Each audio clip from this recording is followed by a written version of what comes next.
পুরনো বোতলে নতুন মদ, সেরকম সেই সমস্ত তৃণমূলের গুন্ডা বদমাইশ তোলাবাজ তারা বর্তমান পুলিশ মন্ত্রীর ছত্রছায়ায় আমাদেরকে নোংরাভাবে অ্যাটাক করছে, নোংরাভাবে আমাদের রাজনৈতিক বিরোধিতা আছে, থাকবে। দিলীপ ঘোষ রাজ্যের মন্ত্রিসভার সদস্য, তিনি যখন বলেন যে মুসলমানদের নামাজ পড়তে গেলে মুসলিম কান্ট্রিতে যেতে হবে ভারতবর্ষে, তখন এই সব তথাকথিত মুসলিমরা আপনার কাছে কোনো রিয়াকশান দেয় কি বা দেওয়ার মতো ক্ষমতা রাখে কি? কাজে এই সমস্ত তেজপাতাদের কোনো প্রশ্নের উত্তর আমি দেব না। তিনি যে হুমায়ুন কবির কোনো গুন্ডাগিরি করে বা কারো উপরে কোনো অন্যায় অত্যাচার করে বা জুলুম করে বা কোনো সাম্প্রদায়িক সম্প্রীতি বিঘ্নিত ঘটায়, এরকম কোনো প্রমাণ হুমায়ুন কবিরের বিরুদ্ধে তৎকালীন প্রশাসন আনতে পারেনি। আমি আশা করছি বর্তমান প্রশাসনও সেটা প্রমাণ করতে পারবে না। এর অ্যারেস্ট করা হবে। নিশ্চয়ই ভারতবর্ষের সংবিধান এখনও কালাকানুন হয়ে যায়নি। এখনও ভারতবর্ষের সংবিধানটা অনেক শক্তিশালী সংবিধান। সেই সংবিধানের উপরে ভিত্তি করে কোনো বিরোধী বিনা অপরাধে যদি কাউকে জেলে পোড়া হয় বা কাস্টডিতে আটকে রাখা হয়, নিশ্চয়ই আমরা রাস্তায় নেমে আন্দোলন করব। সেই বিধানসভায় আমি জোড়া আসনে জেতার জন্য আমাকে রেজিনগর রিজাইন দিতে হয়েছে, যেখানে রাজ্যের মুখ্যমন্ত্রী স্বয়ং নন্দীগ্রাম এবং ভবানীপুরে জিতেছিলেন, তিনি নন্দীগ্রাম ছেড়েছেন, আমি রেজিনগর ছেড়েছি একই দিনে 15ই মে 2026। দুঃখজনক ঘটনা, যারা মমতা বন্দ্যোপাধ্যায়ের ছত্রছায়ায়, তিনি পুলিশ মন্ত্রী, তিনার ছত্রছায়ায় রেজিনগর বিধানসভার রেজিনগর থানা, শক্তিপুর থানা ধরে সেই সমস্ত মস্তান গুন্ডা তোলাবাজরা আবার বর্তমান মুখ্যমন্ত্রী তথা স্বরাষ্ট্রমন্ত্রীর অন্তর্গত যে রেজিনগর, শক্তিপুর, নওদা, বেলডাঙ্গা এসব থানায় পুরনো বিজেপিদের নিয়ে কোনো সমস্যা নাই, নির্বাচিত যারা হয়েছে এই সরকারকে কোনো সমস্যা নাই।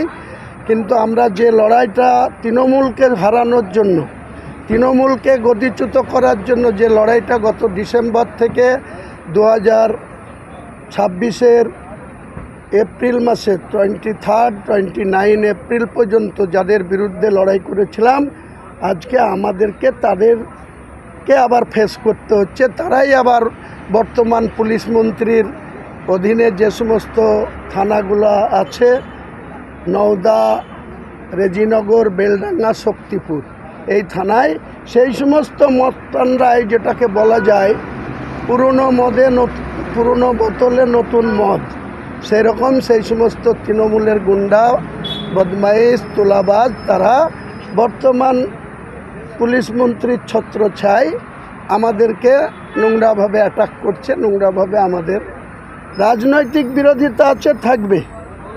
রাজনৈতিকভাবে সেখানে বাই ইলেকশন হবে, নন্দীগ্রাম হবে, রেজিনগর হবে, সেখানে বিজেপি তাদের প্রার্থী দেবে, লড়াই হবে, সেটা নিয়ে কোনো সমস্যা নাই।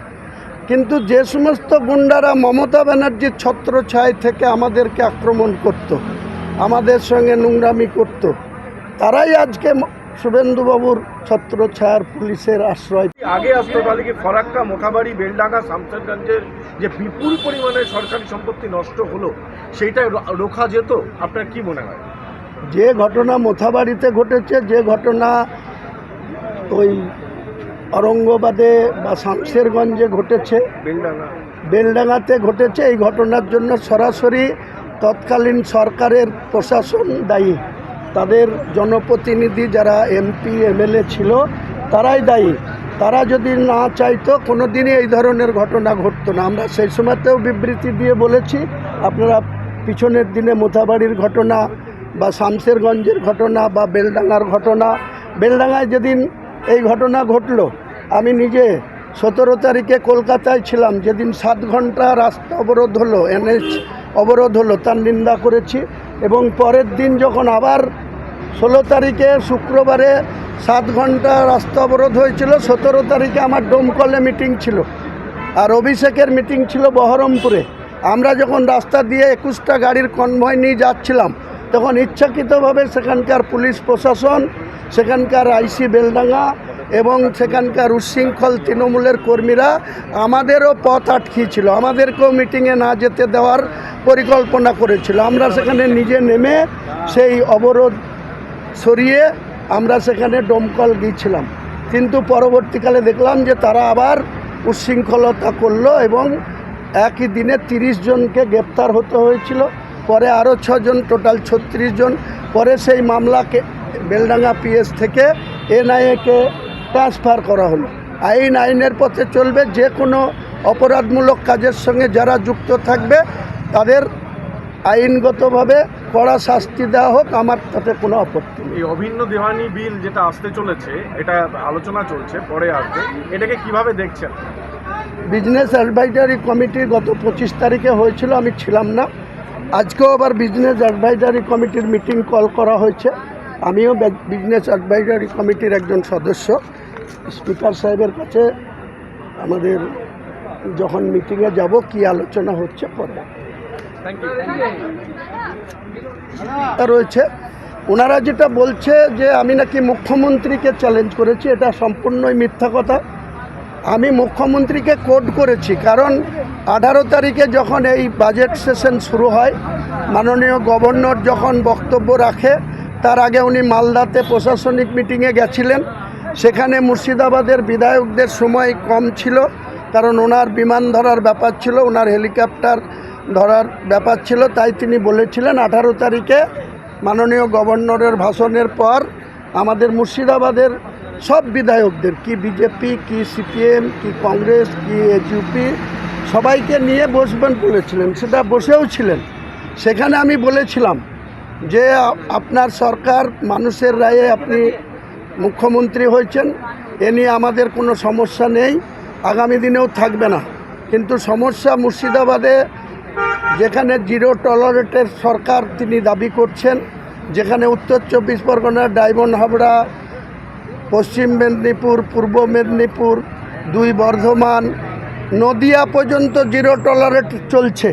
কিন্তু মুর্শিদাবাদে আশ্চর্যজনকভাবে যারা চোরের নায়ক, যারা মমতা বন্দ্যোপাধ্যায়ের নেতৃত্বে চুরি করলো, লুট করলো, সমস্ত সরকারি কোষাগার ভাঙলো, তারা কটা অ্যারেস্ট হয়েছে?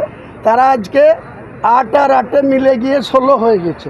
কাজেই আমাদেরকে প্রশাসন বলছে পদ্ম ফুল আর জোড়া ফুল এক হয়ে গেছে, আমরা কি করব? তাহলে বলুন আমরা কোথায় যাব, কার কাছে বলবো? তাহলে এই মমতা বন্দ্যোপাধ্যায়কে পরাস্ত করার জন্য আমিও যেমন গলা ফাটিয়েছিলাম, তেমনি 4.5 বছরে বিরোধী আসনে বসে আজকের মুখ্যমন্ত্রী শুভেন্দু অধিকারীও মমতার বিরুদ্ধে যে কোনো মিটিং মিছিল করতে গিয়ে তাকে বারবার হাইকোর্টে যেতে হয়েছে।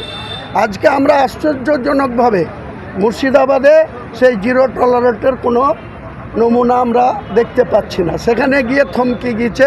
প্রশাসন আমাদেরকে বলছে যে জোড়া ফুল আর পদ্ম ফুল এক হয়ে গেছে, আমরা কী করব?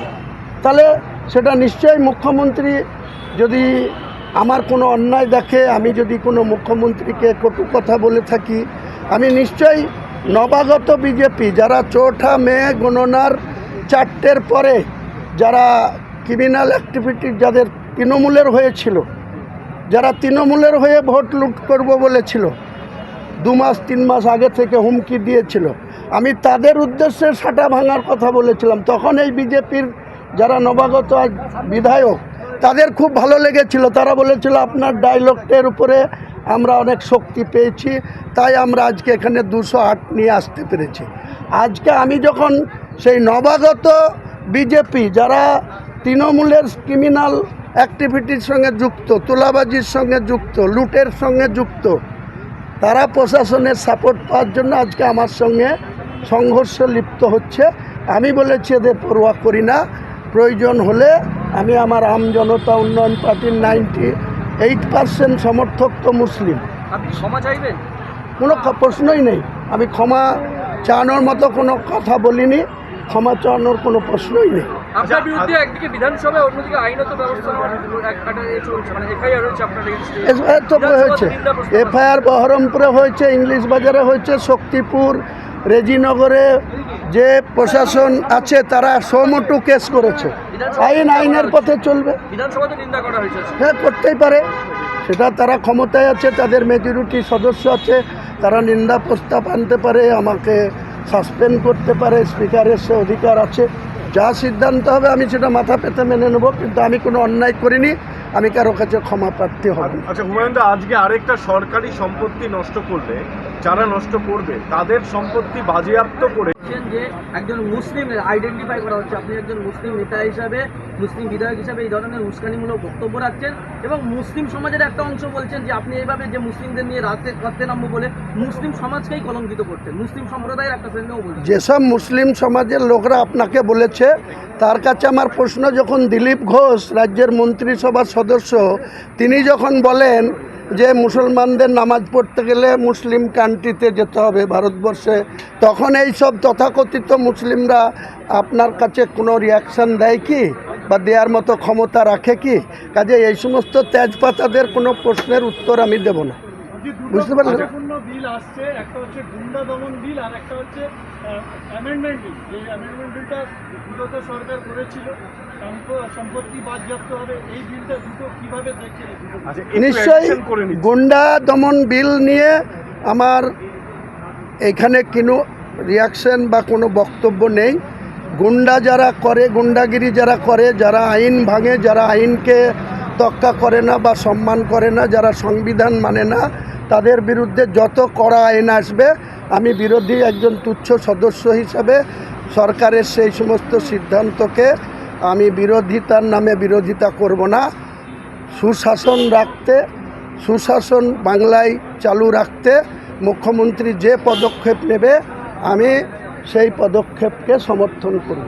অন্যান্য বিরোধী দলের তারা মনে করছেন যে পূর্বতন যে পিডি অ্যাক্ট ছিল, যার মাধ্যমে অনেক বিরোধী দলের নেতাদের গ্রেপ্তার করা হতো, এবং এই গুন্ডা দমন আইনে নাকি একটা এরকম প্রভিশন আছে যে ট্রায়াল ছাড়া সর্বাধিক 1 বছর পর্যন্ত আটকে রাখা যেতে পারে।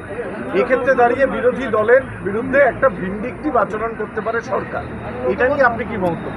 দেখুন, কোনো আশঙ্কা করে কোনো কথা বলে দরকার নাই। যখন এই বিল পাস হয়ে যাবে, যখন কারো বিরুদ্ধে ইনজাস্টিস হবে বা কাউকে যখন বিনা বিচারে প্রশাসনিক ক্ষমতার অপপ্রয়োগ করে যখন কাউকে এই ধরনের অ্যারেস্ট করা হবে, নিশ্চয়ই ভারতবর্ষের সংবিধান এখনও কালাকানুন হয়ে যায়নি। এখনও ভারতবর্ষের সংবিধানটা অনেক শক্তিশালী সংবিধান। সেই সংবিধানের উপরে ভিত্তি করে কোনো বিরোধী বিনা অপরাধে যদি কাউকে জেলে পোরা হয় বা কাস্টডিতে আটকে রাখা হয়, নিশ্চয়ই আমরা রাস্তায় নেমে আন্দোলন করব এবং বিনা কারণে যদি কারোর উপরে জুলুম হয়, অত্যাচার হয়, অত্যাচারী ভিকটিমের পাশে থাকব, এটুকু বলতে পারি। আমাদের ভিডিও ভালো লাগলে লাইক এবং শেয়ার করুন। কমেন্ট সেকশনে গিয়ে জানান আপনাদের মতামত। আরও ভিডিও পেতে আমাদের চ্যানেল সাবস্ক্রাইব করুন এবং প্রতি মুহূর্তে খবরের আপডেট পেতে প্রেস করুন বেল আইকন।